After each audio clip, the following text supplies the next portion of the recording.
Okay, so let's go over this problem at this time. Okay, we have a vector called C, and this vector here has an arrow on the top. It has an angle of 40 degrees between the y-axis and the vector C. Okay? C is given to you as 5 meters. So you're looking for the component vector of C in the x-axis and the component vector of C in the y-axis. Now observe that the angle is this time right there. So if the angle is right there, we're going to have vector C,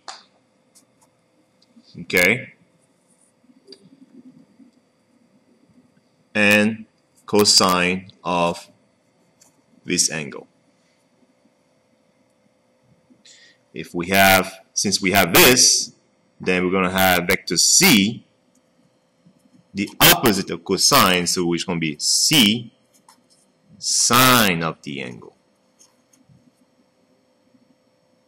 Okay?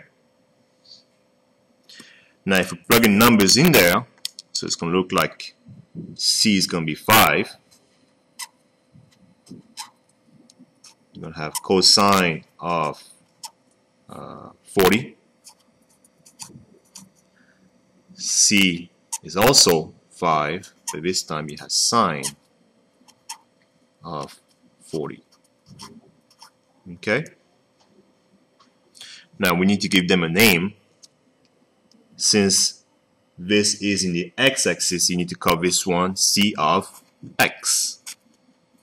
And this one is going to be, okay, C of y. Okay?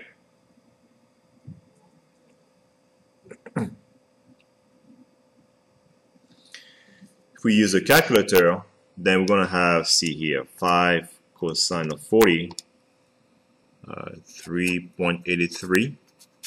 Okay? So it has to be meters. And the other one is going to be 5 sine of 40. It's going to be 3.21, also in meters, because the vector C is in meters. So again, this is your C of x, and this is your C of y. Okay, so those two terms right there that you found here, this one and this one, okay, they are called component vector. Okay. So let's recap something here, okay? Before we close this session here, okay? If the angle is right there, if you project this vector C into the y-axis, because the angle is right there, it's going to be cosine. Yeah, automatically the other one has to be sine, right? The other one that we had done previously, if the angle is right there, okay, then if you project this vector into this axis, it's going to be also cosine. It has to be next to the angle, and the other one has to be sine. So vector, angle, axis, cosine. Vector, angle, axis, cosine. You see that? And the other one is the opposite of that, sine. Okay? Alright, that's all for now.